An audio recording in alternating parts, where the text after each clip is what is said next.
Bon, tout d'abord, avant de commencer, un grand merci au wagon à la cantine pour cet exercice. J'espère que ça sera utile à toute l'équipe du wagon, là, tous les apprenants qui sont là présents et aux gens qui suivent aussi sur Zoom toute cette présentation. Alors, donc, pour commencer, tac. Pour faire simple, en gros, ce que j'ai prévu de vous présenter dans, je pense, un peu plus d'une demi-heure, hein, ça va dépasser, je pense, au moins 40 minutes. D'abord, qui suis-je? Pourquoi? Parce que ça me permettra de donner un peu notion de quel était mon parcours. Ça va être très rapide, ce n'est pas le but de la présentation, mais ça permet de voir un peu pourquoi cette vision-là. Qu'est-ce qu'un product designer? Ça sera une partie qui sera un peu plus théorique, donc s'accrocher un peu. Des fois, ça peut paraître un peu long. J'ai essayé d'amener un peu de rythme, mais on verra, on verra. Mais bon, normalement, c'est la partie qui est intéressante sur toute la théorie. Ensuite, je vous présenterai un cas concret qui s'appelle Paris for You, qui est un cas que je peux vous partager aujourd'hui, ce que mon entreprise MFG Lab a permis que je le fasse et qui permettra d'illustrer un peu toute cette théorie qu'on a vue avant. Il y aura une dernière partie un peu plus fun sur qu'est-ce qui fait que ce métier est fait pour vous. Et enfin, on arrivera aux questions. Alors, qui suis-je? En très rapide, parce que c'est pas ce que j'aime le plus faire, mais en gros, je suis diplômé de l'école de design Nantes-Atlantique. Ça, c'est un point important, parce que pendant la formation à l'école de design, on est touche à tout. Globalement, on fait aussi bien du sound design que de la 3D, que du motion, que j'ai fini mon master en réalité virtuelle, donc on a un scope de technologie et de scope de compétences qui est assez large, et ça impacte aujourd'hui ma vision du product designer. Et aujourd'hui, du coup, je suis designer confirmé donc chez MFG Labs / Equino Paris, parce que les équipes sont liées. Et donc là, c'est là-bas que je travaille. Et donc MFG Lab, qu'est-ce que c'est? C'est une société aujourd'hui c'est une société de conseil et de réalisation sur tout ce qui est expertise data. Donc on amène les entreprises avec qui on travaille à améliorer leur efficacité opérationnelle, donc sur tout ce qui est prise de décision, accompagnement sur toutes ces logiques-là, prise de décision sur tout ce qui est efficacité financière et stratégique. Et ensuite, il y a tout le pan donc, humain qu'on amène aussi en complément. Donc, on a 3 pôles. En très bref, c'est une entreprise qui a été fondée il y a quelques années par 2 mathématiciens avec un prix Médaille Field, qui est une des grosses récompenses qu'on peut avoir dans le domaine.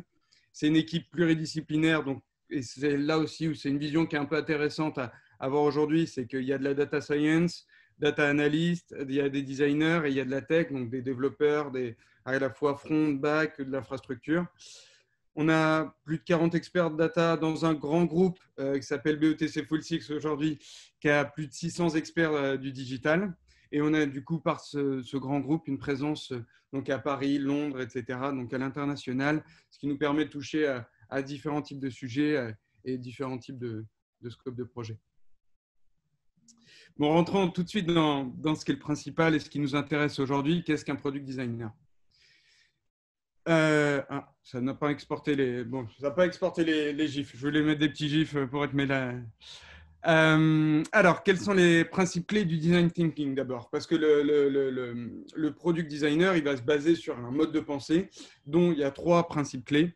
Donc, l'empathie, qui est la capacité à s'identifier à autrui, à s'identifier à ce qu'il ressent. Et si on ne prend pas compte la pensée des utilisateurs dans notre métier, on ne fait pas de design thinking parce qu'on ne défend pas leur point de vue. Et c'est un des points qui est primordial, on reviendra dessus. Mais le but, c'est de voir à travers les yeux de l'utilisateur quand on pense les interfaces, puisque c'est lui qui va les utiliser au final. Il y a l'idéation. L'idéation, c'est... Alors, attendez, je vais repasser sur l'autre présentation, ça sera plus simple. Hop, hop. Petit moment de...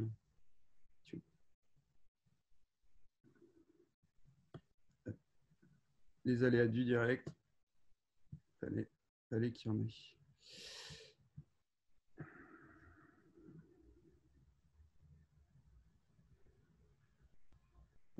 Hop, hop, hop.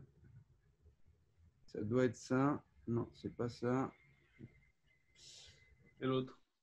C'est l'autre. Hop, affichage, diapo. Exactement. Ok, top. Comme ça, on aura tout bien. Ensuite, on a l'idéation. Donc, l'idéation, c'est une des parties clés du design thinking aussi. C'est là où on va projeter, créer beaucoup d'idées. Le but, c'est d'en générer le plus possible. Généralement, on a une phase où on est en ouverture, on génère beaucoup d'idées. Et derrière, on va les confronter les unes aux autres. Le but là-dedans, c'est derrière de sortir les idées qui sont les plus intéressantes, aussi bien pour le business que pour les utilisateurs. Et enfin, on a l'expérimentation. Le but, c'est de se dire que tout ce qu'on fait dans notre métier aujourd'hui, il a pour but d'arriver sur un marché, donc avec des utilisateurs qui vont derrière le consommer pour répondre à des besoins, et que la seule façon de vérifier si ce qu'on fait, c'est bien et que c'est pertinent, c'est d'expérimenter, d'aller les voir, de faire des tests utilisateurs, de tester ces hypothèses et de recueillir leur retour pour voir ce qui est bon ou pas bon, et itérer, c'est-à-dire recommencer en repartant de ce qu'on a fait pour améliorer notre concept. Le designer, il se base sur une méthodologie, ce qu'on appelle du design thinking. Là, c'est la vision augmentée du double diamant, qui est une des formats une façon d'expliciter cette méthodologie. Ça, c'est quelque chose que vous pourrez retrouver, qui est dans la formation de mon entreprise sur equinoU.fr. Bref, mais bon, ils m'ont permis d'utiliser cette présentation. En gros, il y a trois grandes phases. Comprendre, concevoir, déployer. Et donc, chacune de ces phases, on va alterner avec des phases d'ouverture, donc établir un diagnostic dans la première, puis des phases de fermeture, où on va poser la problématique. Donc, si on le parcourt, ça fait établir le diagnostic, on comprend l'utilisateur, on fait de la recherche terrain, on vient identifier, comprendre, rentrer en empathie avec la personne. Ensuite, à partir de tout ça, on referme. On pose une problématique qui va être la thématique, on va dire, du projet. Derrière, on rouvre à nouveau. Donc, on rentre en idéation, on crée les solutions, on en génère beaucoup, on ouvre les possibilités. Puis, à la fin, donc quand on arrive au milieu de cette partie-là, on va choisir une des solutions et on va refermer à nouveau, c'est-à-dire prototyper et ensuite tester. Une fois qu'on a bouclé, alors, comme on disait, quand on arrive au prototypage, on peut remonter en avant, c'est-à-dire on peut repartir sur la création de la solution. Mais globalement, quand on a prototypé et testé et que c'est bon, on arrive dans la phase de déploiement.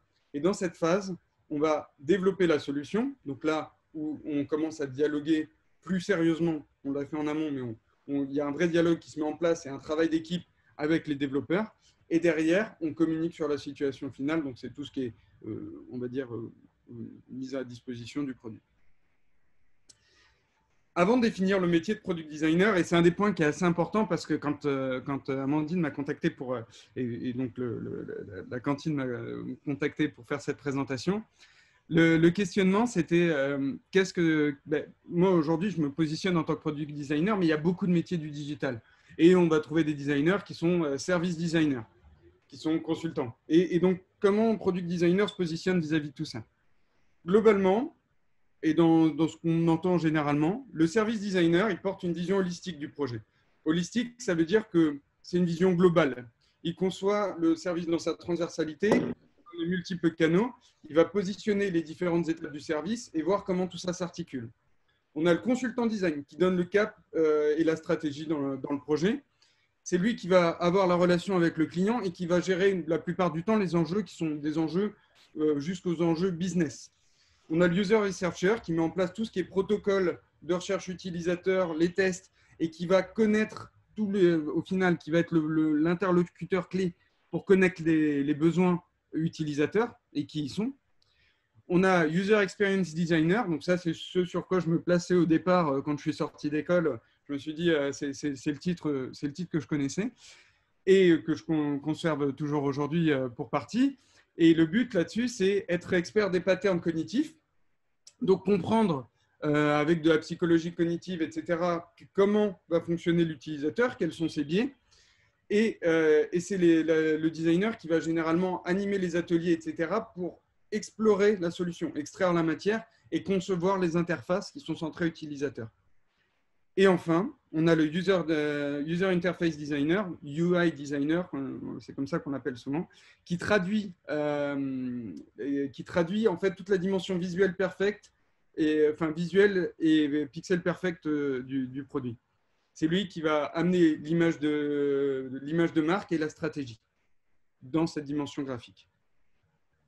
Ah, j'avais oublié ma petite présentation. Qu'est-ce qu'un product designer?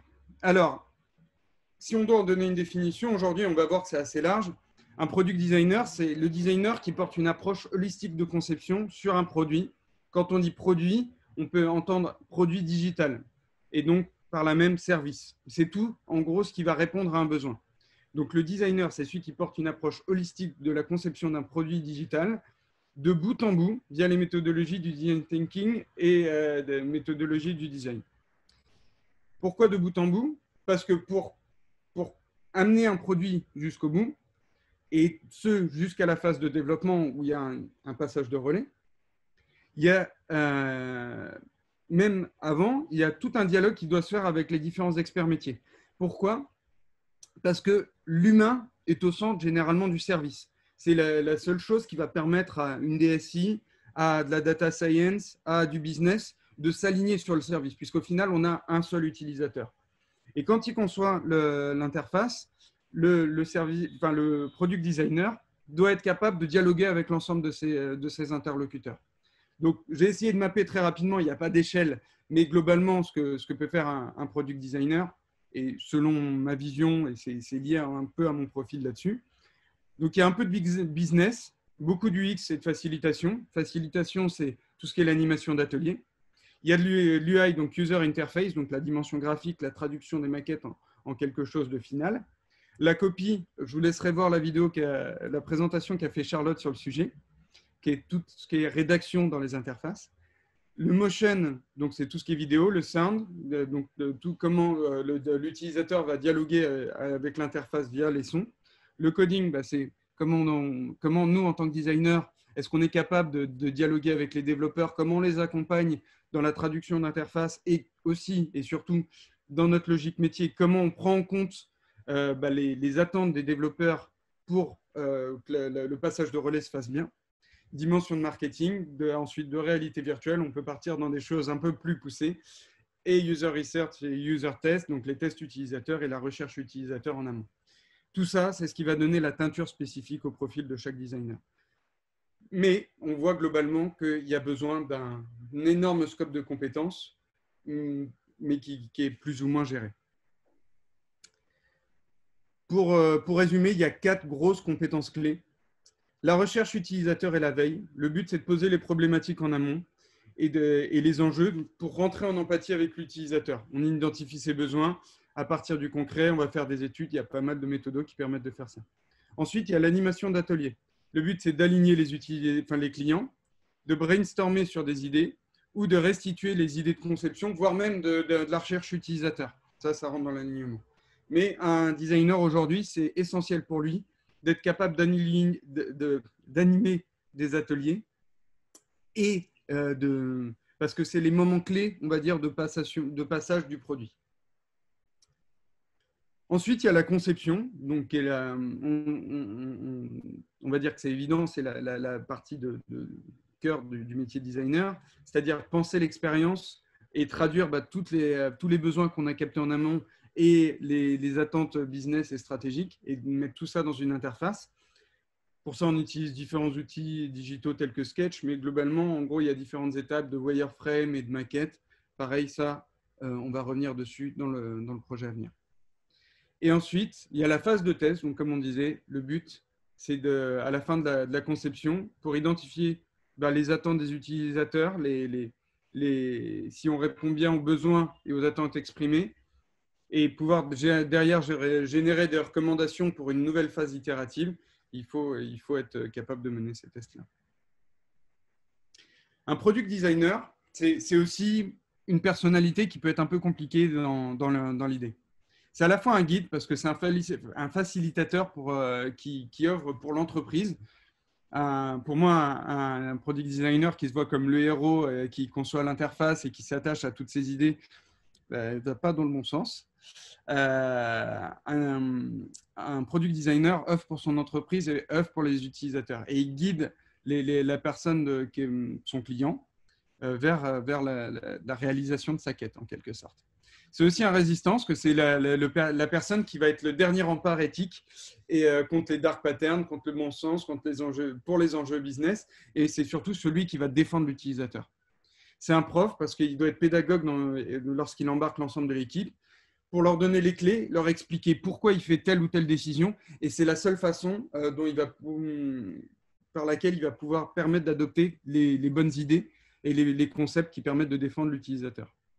C'est un chercheur aussi, puisque toutes nos idées, tout ce qu'on sort, sont basées généralement sur du concret, donc sur des faits scientifiques comme la psychologie cognitive, comme je disais avant, des sciences sociales ou de la recherche en design.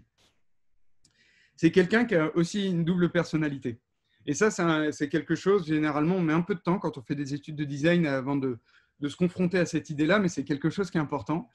Et c'est Stéphane Vial qui l'amène dans son traité du design que je recommande chaudement si jamais vous êtes intéressé à pousser plus vers le design. C'est une bonne façon de développer un peu toute la réflexion qu'il y a autour du métier de designer. Et donc, c'est un métier où il faut être à la fois socialiste, puisque on va défendre l'aspect humain, et capitaliste, puisqu'il faut qu'on prenne les enjeux business dans notre approche. Et donc, du coup, il y a une contradiction structurelle dans le métier de designer. Et enfin, c'est un métier où il faut être presque psychologue dans l'approche, pour être un bon designer, il faut à la fois comprendre, et pour cela, il faut écouter et réussir à rentrer en empathie avec ses utilisateurs comme avec ses clients.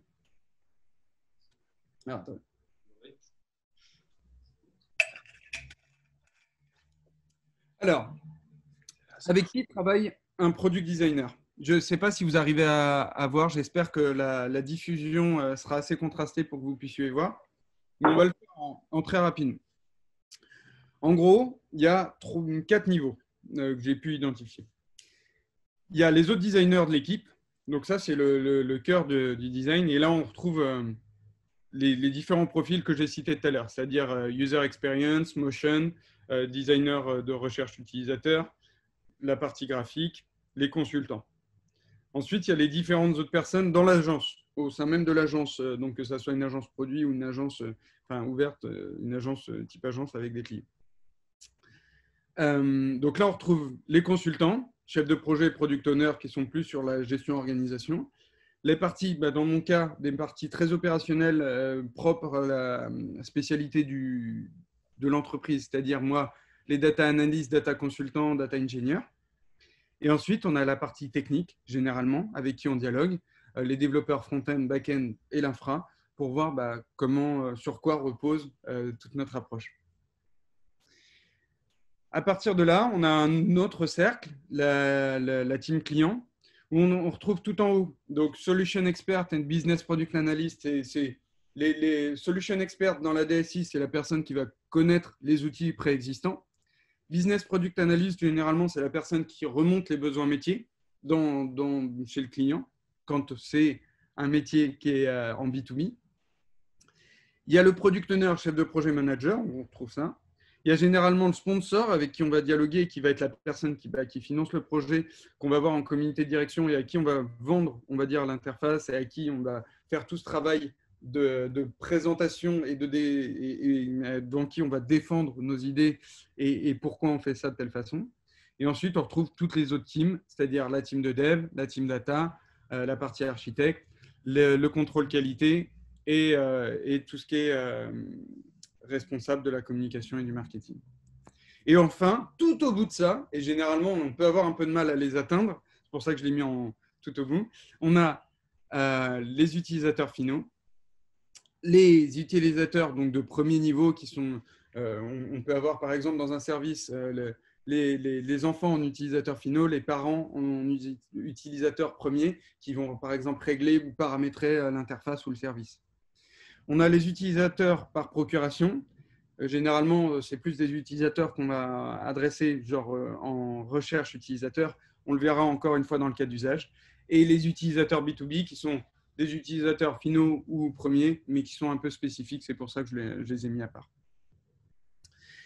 Quelques exemples de projets pour un product designer et après on rentre dans le concret du projet que j'ai à vous présenter. On peut faire du B2B, c'est-à-dire de la refonte d'interface opérationnelle. Moi, dans le cadre de mon métier, c'est comment on accompagne des entreprises pour faciliter la prise de décision sur du transport ou des choses comme ça, par exemple. Des services en B2C, donc par exemple le projet que je vais vous présenter dans le cadre de Data City, Paris for You, donc où on adresse directement les utilisateurs finaux. Et après, il y a plus des choses comme des design sprints, donc ça qui est un mode de projet, mais qui est assez différent, qui a mené une itération sur un projet en une semaine, c'est-à-dire qu'en une semaine, on part d'une hypothèse à des tests utilisateurs. Une fois qu'on a fait ça, on reprend une autre partie du projet ou cette même partie du projet et on réitère, on fait une semaine et on avance comme ça en ce qu'on appelle en sprint. Ce que vous avez dans le monde du développement, mais c'est cette même notion de rythme, mais portée à de la conception. Et ensuite, des projets internes type ERP, donc création de tout ce qui est logiciel de gestion au sein de l'entreprise. Est-ce que... Ouais, bon, j'allais vous demander si ça allait, mais de toute façon, je ne suis pas sûr de voir vos réactions. Alors, passons tout de suite, du coup, à la présentation d'un cas concret. Le cas que je vais vous présenter, c'est un projet qui s'appelle Paris for You, qui a été fait avec donc, plusieurs partenaires, dont Mastercard, la mairie de Paris, l'Office de tourisme de Paris, l'APUR et NUMA. Le NUMA qui est donc globalement, pour vous situer, à Paris, c'est une institution, un organisme qui a pour but d'accompagner les entreprises dans la mise en place de méthodologies plus percutantes et qui veulent améliorer l'écosystème digital globalement parisien, si je peux le résumer comme ça. Ce projet est un projet qui fait partie donc, de Data City, qui est un événement, un programme qui est organisé par l'UMA pour challenger la vision de ville intelligente et connectée. Donc, c'est une vision qui est prospective et le but, c'est que les différents acteurs aujourd'hui qui participaient à ce projet répondent au projet et challenge cette vision de la ville de demain. C'est un programme donc, de 4 mois sur notre intervention, puisque les partenaires en amont définissent les sujets qu'ils veulent traiter. Et quand les entreprises arrivent dans le programme, elles ont 4 mois pour développer de bout en bout, proposer une solution et de l'amener à développement. Pour mon entreprise, les enjeux là-dessus, c'était de lier nos 3 pôles et de montrer l'intérêt du développement du design et de la data dans la création d'un service qui soit intelligent. Et ça, on fait confiance aux développeurs et aux data scientists sur cette partie-là, mais surtout éthique et humain. C'est-à-dire qu'on voulait prendre en compte cette globalité et montrer ce qui était la force de notre entreprise là-dessus. Les grosses problématiques qui nous ont été présentées quand on est arrivé sur ce sujet, c'est qu'il y avait une trop forte concentration touristique dans les 4 arrondissements de Paris, le 1, 2, 3, 4, ce qui a emmené une dégradation de l'expérience, donc avec des longues attentes, une surfréquentation, une dégradation de l'expérience de visite. Il y a une perte d'authenticité aussi dans le ressenti des touristes américains, puisque c'est la cible qu'on a redéfinie par la suite, puisque les touristes américains étaient la population qui était la plus représentée dans les sets de données Mastercard qu'on a analysés. Et à la fin, c'est aussi que tout bêtement, quand on concentre la population dans 4 arrondissements de Paris, il y a des arrondissements qui sont délaissés, et économiquement, ça, c'est quelque chose qu'on voulait challenger. Donc, on a commencé tout d'abord par poser une première problématique qui était comment pourrions-nous pallier aux problématiques de concentration touristique dans Paris afin d'améliorer l'expérience vécue tout en ayant un impact positif sur l'économie parisienne. Donc, une problématique assez large qui nous permettait de nous réorienter en fonction des tests utilisateurs qu'on allait faire, mais qui permet de définir d'abord le sujet. Et pour ces 4 mois, donc, on a mis une approche méthodologique en 4 étapes. La première étape, donc on retrouve bien la phase d'ouverture, de recherche et de cadrage et de recherche utilisateur.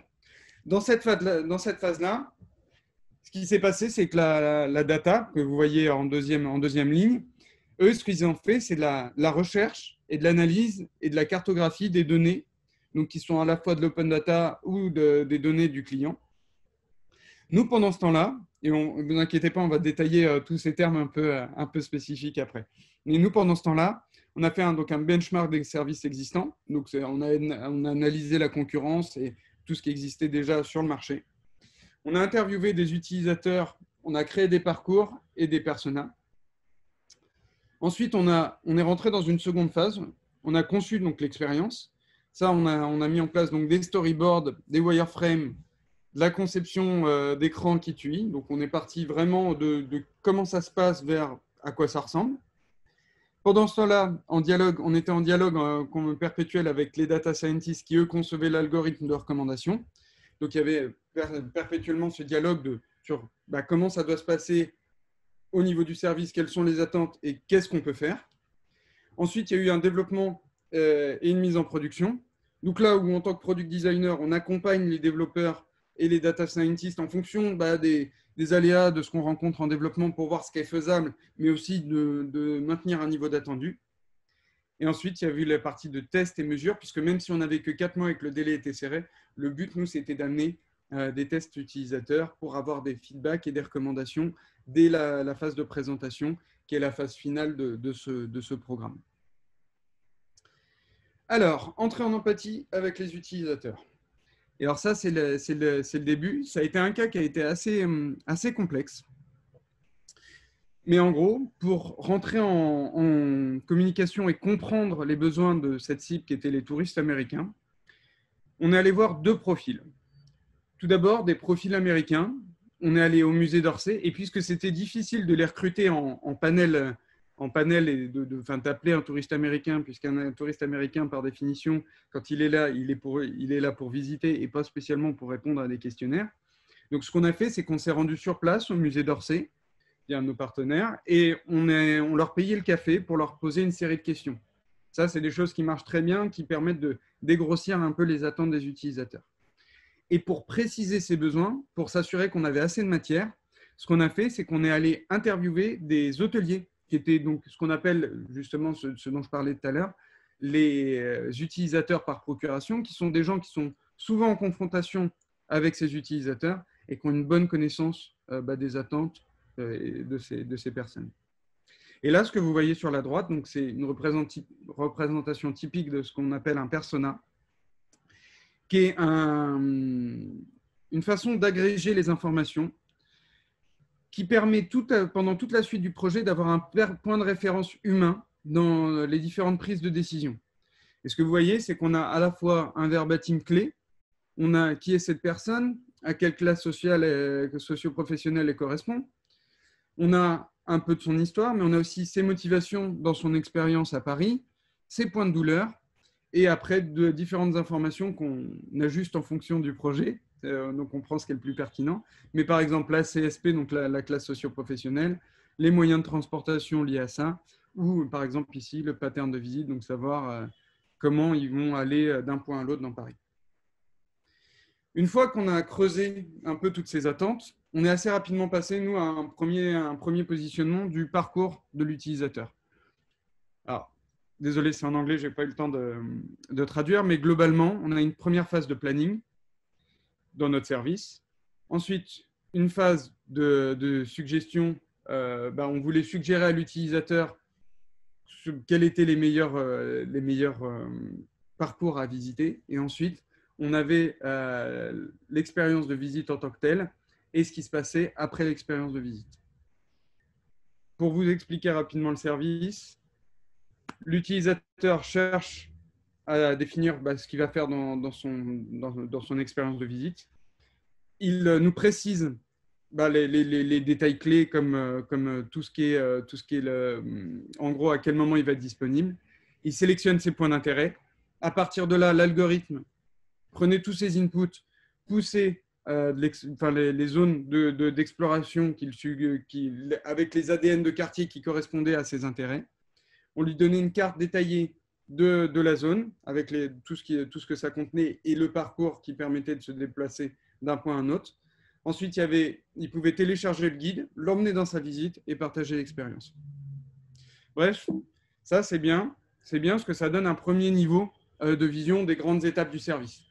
Mais quand on est en atelier, et ce que je vous disais tout à l'heure, ce qui est important pour un designer, c'est aussi d'aligner les différentes parties prenantes autour de l'utilisateur, de son besoin et de ce qu'on veut produire pour lui. Et pour raconter le service et aligner les différents acteurs, ce qu'on a fait, c'est qu'on a fait un storyboard. Ce storyboard, de façon très visuelle et sans rentrer dans les détails, puisqu'on voit que les interfaces ne sont pas très détaillées, ça nous permet de développer l'histoire, de raconter l'histoire et de questionner déjà auprès de nos partenaires s'ils sont en accord avec les enjeux business, les différentes étapes et notre compréhension globale de l'utilisateur. Une fois qu'on a validé tout ça, qu'on est d'accord sur le flow, donc le parcours de l'utilisateur, on passe à la conception des écrans. Et là, on rentre dans le concret, dans quelque chose qui est plus dans votre scope de visibilité généralement, puisque vous travaillez à partir des interfaces. Et ça, on le fait en 2 temps. Dans un premier temps, on fait des wireframes, qui sont ces écrans sur la gauche, qui sont des écrans gris, en niveau de gris, qui n'ont aucune couche graphique. Le but de ces écrans, et pourquoi on les fait en gris, c'est que généralement, il y a un biais au niveau de la lecture. Si jamais on met tout de suite la surcouche graphique, les personnes qu'on a en atelier vont se concentrer sur la dimension graphique, l'esthétique, le beau, et pas sur l'architecture d'information et la logique de parcours. Or, c'est ce qu'on veut valider dans un premier temps. Donc, on fait ces wireframes. Une fois que les wireframes, l'architecture d'information et tout ça est validé, on passe à la maquette UI et on développe la surcouche graphique. On intègre l'image de marque, on intègre des niveaux aussi de lecture, mais on passe à cette vraie interface finale. Une fois que c'est fait, on décline tout ça graphiquement. Comme ça, alors déjà, ça permet de fournir aux développeurs l'ensemble des composants pour développer l'interface par la suite. Mais ça permet aussi, s'il y a des itérations, d'avoir un kit UI qui permet derrière de reprendre ces différents composants et de créer les futures pages de l'interface si besoin. Et alors là, il s'est passé quelque chose d'un peu spécifique, puisqu'on était, comme je vous disais, on était quand même assez proche de l'ensemble de la team. C'était une petite équipe, donc que ça soit designer, développeur, data scientist, on essayait de dire, c'est qu'on avait pensé toute une première interface qui était globalement trop lourde pour le développement. Et avec ces points réguliers qu'on avait avec nos collègues développeurs, en gros, ils nous ont assez vite monté un warning pour nous dire, les gars, c'est bien en vision cible et ça répond bien aux besoins. Dans le scope du projet, qui est un programme de 4 mois, donc qui était un programme court, du coup, ils nous ont demandé de challenger un peu ça et de revenir à une vision MVP, donc Minimum Viable Product, c'est-à-dire une version qui était dégradée à l'essentiel des fonctionnalités pour que le service fonctionne. Une fois le MVP validé, les interfaces faites, on est passé donc à la phase de développement. Donc là-dessus, ça nous a mis chacun face à des challenges spécifiques et on est rentré globalement, c'est le moment où on est rentré vraiment à un dialogue un peu plus fort avec les développeurs. Nous, du côté design, on s'assurait du pilotage fonctionnel et graphique, donc s'assurer que ça correspondait bien à ce qu'on avait en tête. Du côté front-end, donc c'était la construction de la bonne structure de représentation de données à la fois sur la carto, donc la carte qui permettait à l'utilisateur de comprendre les différentes informations, et la traduction et l'intégration des données en format sur ce format-là. Du côté data science, il y avait l'identification, l'agrégation et le nettoyage des données en amont. Puis ensuite, l'optimisation du temps d'exécution, donc quand il y avait des appels aux API, etc. Donc, il y avait à la fois la partie création de l'algorithme et ensuite derrière l'optimisation de cet algorithme. Et enfin, il y a la dimension data engineering où il y avait l'homogénéisation. Je ne devrais jamais mettre des mots comme ça dans une présentation. L'homogénéisation, puis l'agrégation des données sources afin de pouvoir nourrir le schéma spécifique qui amenait l'ensemble des informations pour nourrir l'algorithme et la partie data science. Et donc, une fois, comme je vous en parlais, une fois que cette phase de développement était aboutie, on a voulu récupérer les retours utilisateurs pour, comme je le disais, s'assurer que ça corresponde bien à leurs attentes. Donc là, on a fait 5 jours d'études avec des résidents américains qui étaient sur le sol français depuis peu de temps, puisqu'encore une fois, c'est quasiment impossible de recruter un panel de touristes. Donc là, on a un peu joué avec les paramètres. Et on a fait 9 entretiens selon 3 modes de test. Pour vous donner, ça vous permet d'avoir un bon exemple de ce qui est faisable.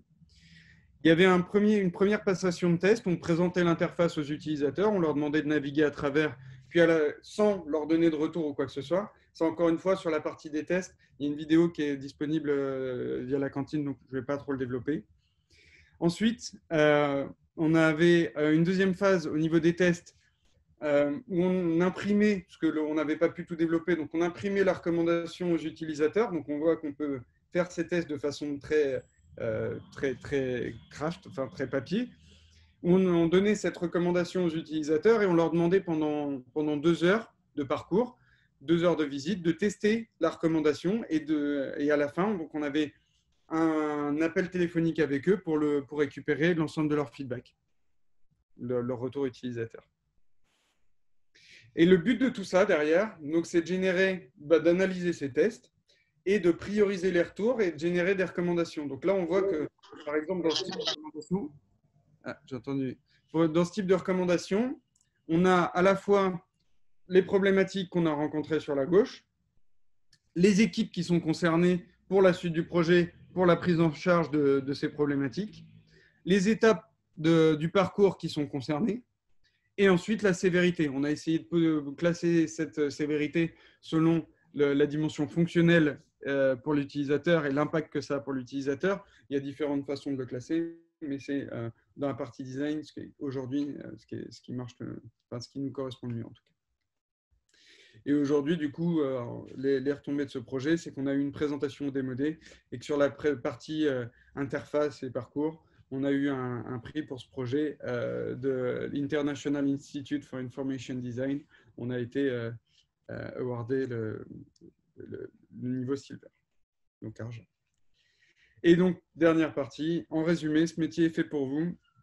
Si vous souhaitez un métier sur lequel il y aura toujours à apprendre, c'est un métier, et alors ça correspond aussi au métier de développeur, hein. Ça irait aussi bien pour ce métier-là, mais c'est des métiers qui sont liés au digital, qui sont en perpétuelle évolution, et c'est des métiers, oui, il faut aller vers ces métiers-là si vous êtes prêt à ne jamais complètement maîtriser votre métier et à toujours avoir des choses à approfondir. C'est un métier, si vous n'avez pas peur de la page blanche, parce qu'on vous demandera tous les jours d'être le créatif, ou en tout cas la personne qui va sortir les idées innovantes. Et ça ne marche pas tous les jours comme ça. Donc, il y a des moments où vous allez être bloqué, vous n'allez pas réussir à avancer et il va falloir apprendre à gérer cette partie-là. C'est un métier où c'est fait pour vous si vous voyez travailler avec les autres. Comme vous l'avez vu dans le parcours, c'est quelque chose où on se retrouve à travailler avec l'ensemble du scope de corps de métier de l'agence. Et donc, on fait des ateliers de facilitation, on parle aux utilisateurs et c'est quelque chose. Si vous voulez juste passer du temps devant votre ordi et travailler depuis l'ordi, c'est vrai que ce n'est pas un métier qui est fait pour ça. Chacun ses envies. Mais en gros, il faut avoir une certaine part d'ouverture au dialogue avec les autres.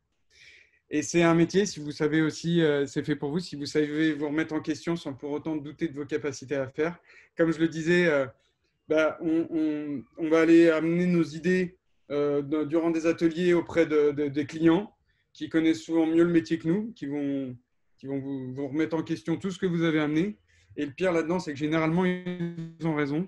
Pour autant, tout le rejet, c'est sur vos idées, ce n'est pas sur votre capacité à faire, ce n'est pas sur votre méthodologie, ce n'est pas sur votre identité de designer. Donc, il y a un moment, il faut réussir à faire cet écart entre les deux et c'est l'une des façons d'avancer. C'est un métier qui est primordial si demain, vous voulez incarner une vision et une philosophie et agir pour un monde meilleur, pour les utilisateurs, pour défendre des droits, pour vous engager. C'est quelque chose qui a une grande dimension éthique et à partir du moment où vous la saisissez, le métier de designer est assez fantastique là-dessus. Et enfin, c'est un métier où vous utilisez votre travail pour justifier votre style vestimentaire et dispenser de costard dans les grandes boîtes. Et ça, c'est quand même sacrément cool. Voilà, c'est tout pour moi. Est-ce que vous avez des questions? Je vous laisse passer à cette phase-là.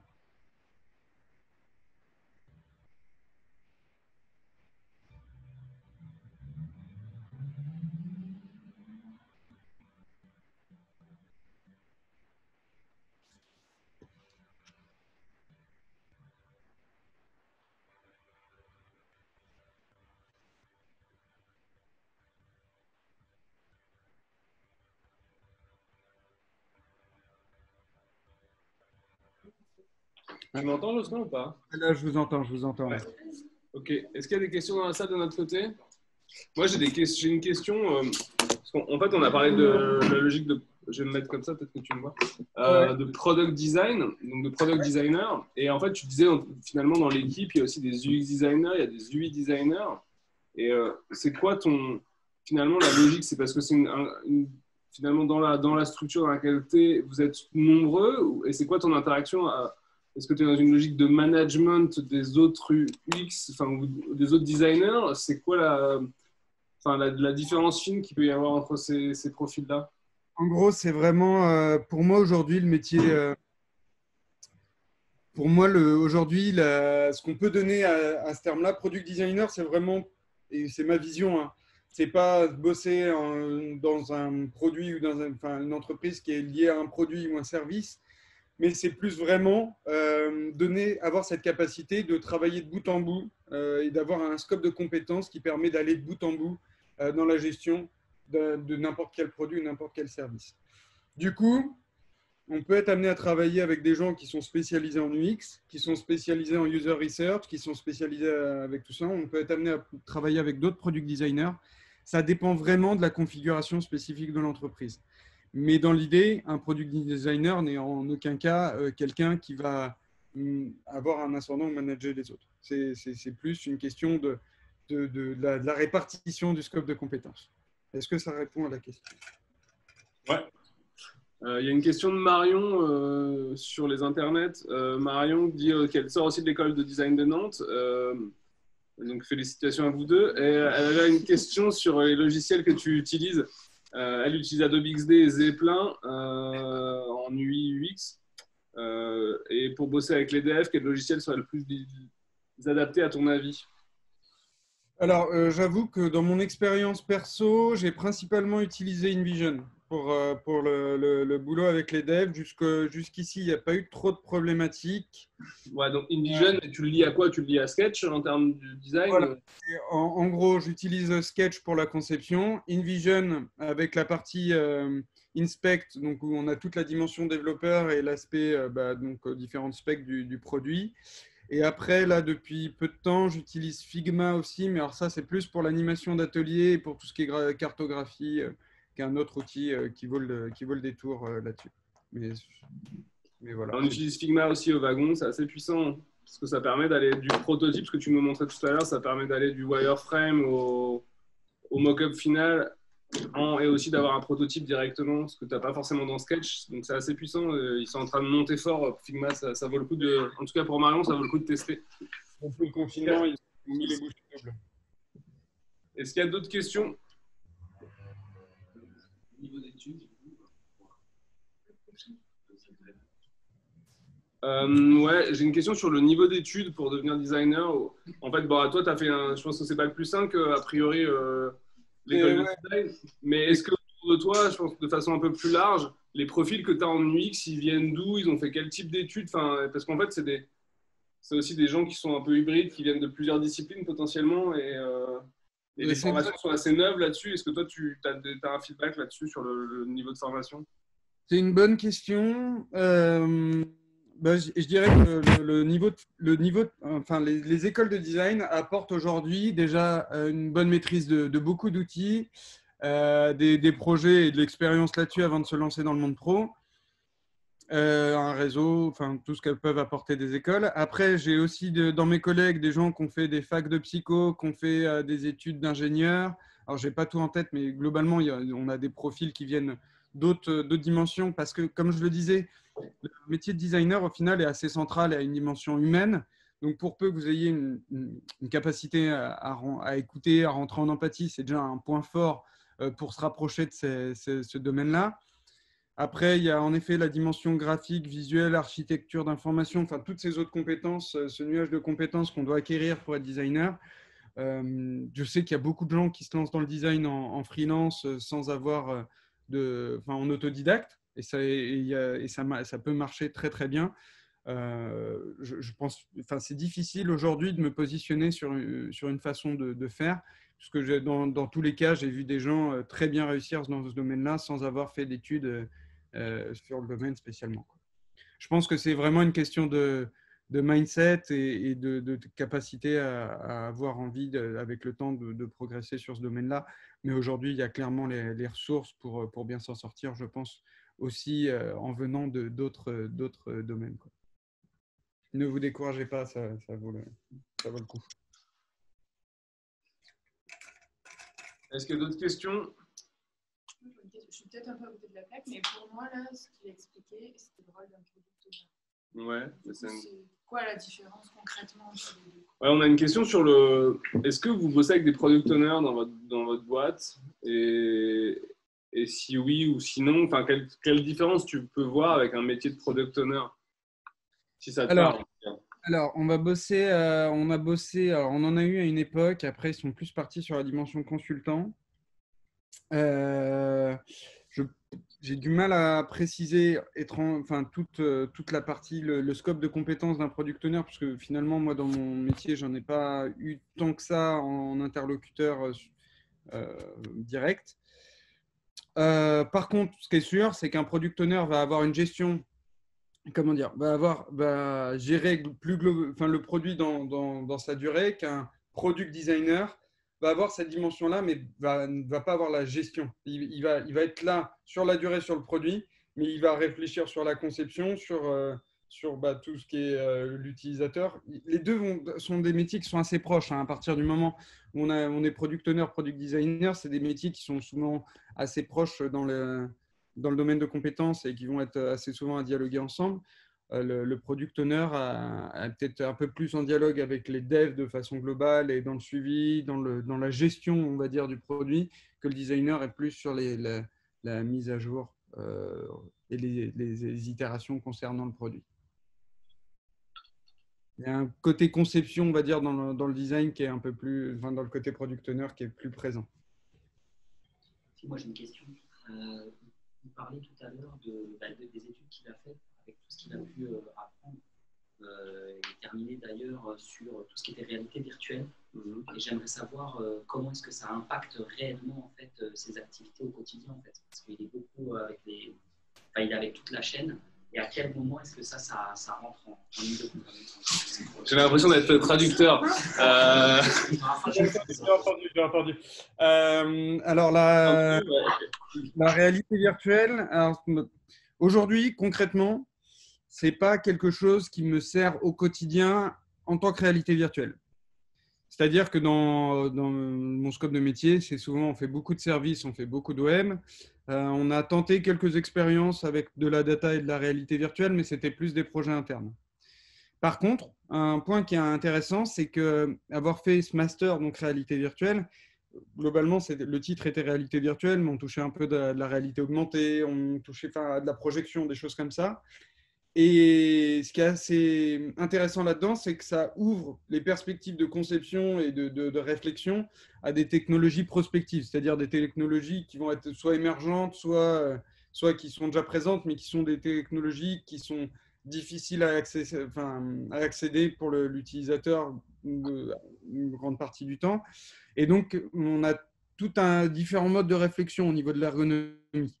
Donc, il y a pas mal de choses au niveau de ce que ça amène dans la réflexion.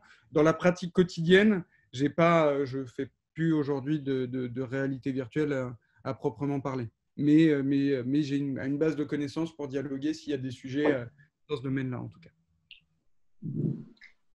Les métiers avec lesquels tu interagis le plus? Moi, aujourd'hui, dans mes projets, beaucoup avec tout ce qui est la partie graphique, puisqu'on a des gens qui sont bien spécialisés dans mon agence quand même sur cette dimension-là. Donc là, généralement, je suis plus sur le haut de conception et je passe assez souvent le relais là-dessus.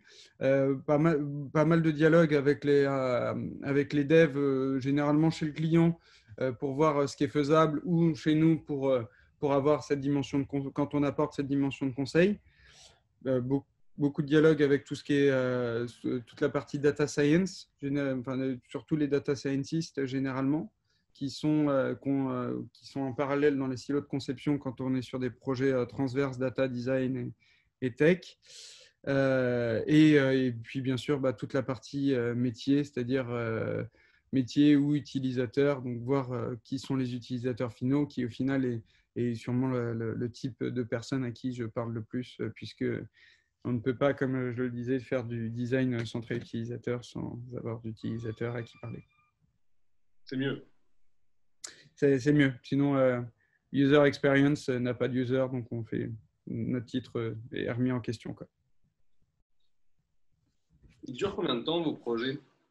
Parce qu'en fait, c'est quand même une dimension agence, ce qu'on a bien compris. Et du coup, on a un métier de création de produits qui est différent d'une start-up, forcément, où finalement, la start-up, elle va vivre avec son produit tout au long de son existence, quitte à savoir plusieurs produits éventuellement ou pivoter. Mais vous créez des produits spécifiquement et puis après, à un moment, ça se termine, quoi. Combien ça dure un projet dans une agence comme la vôtre?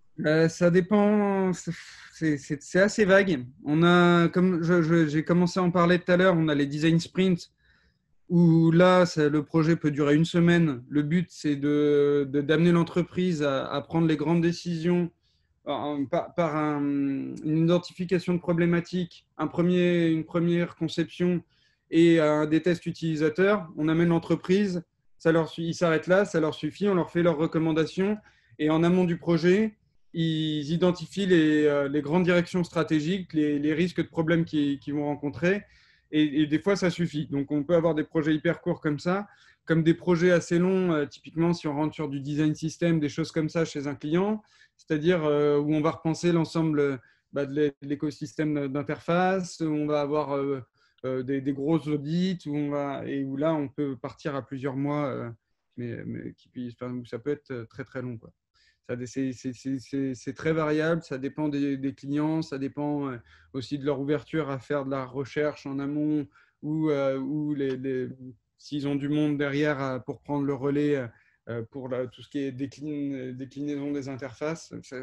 C'est très variable. Mais globalement, ça va d'une semaine à plusieurs mois, genre 6-8 mois, je dirais, quoi. La pratique dans les entreprises, c'est combien de... Il y en a combien? Il y en a un, il y en a deux, il y en a trois. Ça dépend de la dimension en fait, des projets. Vous êtes combien de product designers sur un projet en général? Tu es tout seul et tu es entouré d'autres corps de métier, enfin d'autres designers. En tant que product designer, tu es tout seul sur un projet? Il y a des projets, ça arrive. Et généralement, dans ces projets-là, on est accompagné d'autres corps de métier qui sont très présents sur le projet aussi.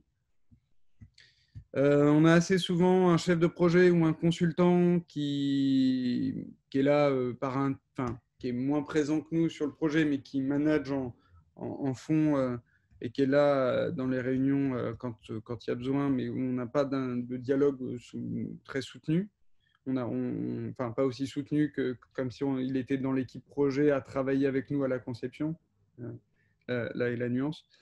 Et sinon, on a pas mal de projets aussi. On travaille avec d'autres products ou d'autres UX ou d'autres services designers, puisqu'au final, on itère beaucoup sur le design. Donc, et c'est une chose qui est importante, c'est qu'on va poser notre réflexion en dessinant, en concevant des interfaces.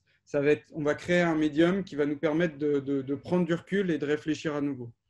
Quand on travaille avec un autre product designer, quand on pose ce médium, on a à la fois notre autocritique et notre réflexion sur ce qu'on pourrait améliorer et le regard de l'autre. Et globalement, travailler avec une autre paire d'œil, une autre vision, c'est généralement beaucoup plus efficace et beaucoup plus agréable aussi. Donc, en fonction des projets, on travaille soit à un, soit à deux. Encore une fois, c'est assez variable. Personnellement, je préfère être à plusieurs.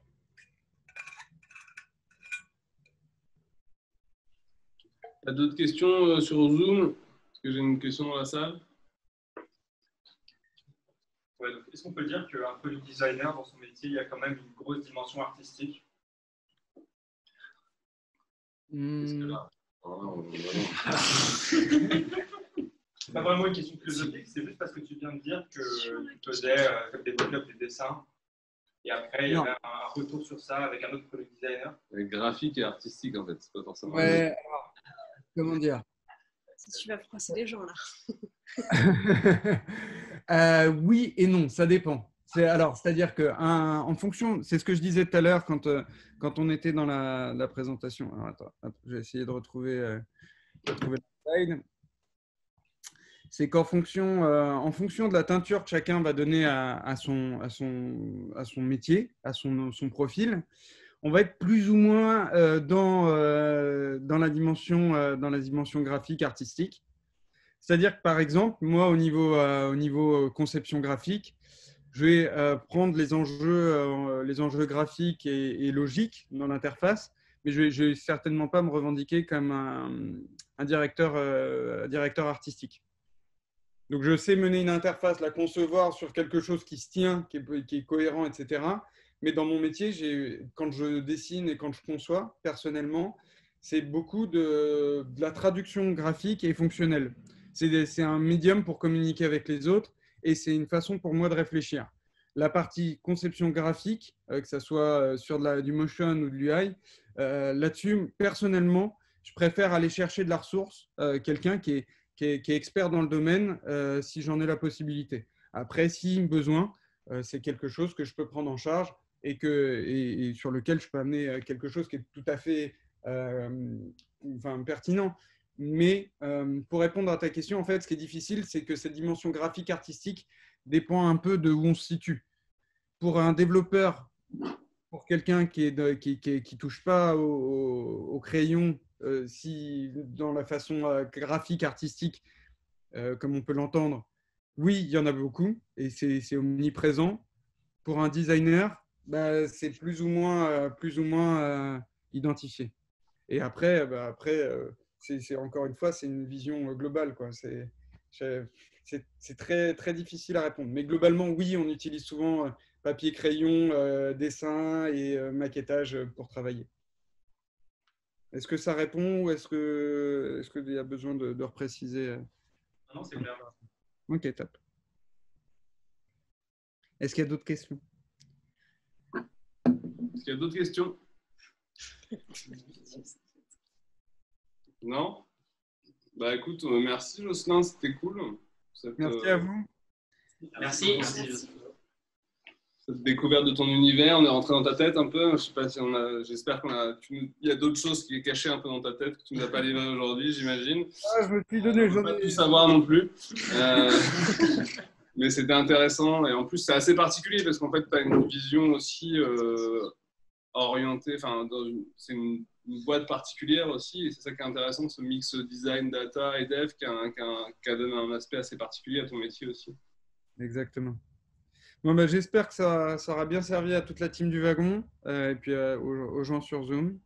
Et puis du coup, bah, n'hésitez pas à me contacter sur LinkedIn ou quoi que ce soit si vous avez des questions suite à cette présentation ou quoi que ce soit d'autre, ou faire relayer les questions, je ne sais pas, par la cantine ou quoi que ce soit, ou par le wagon.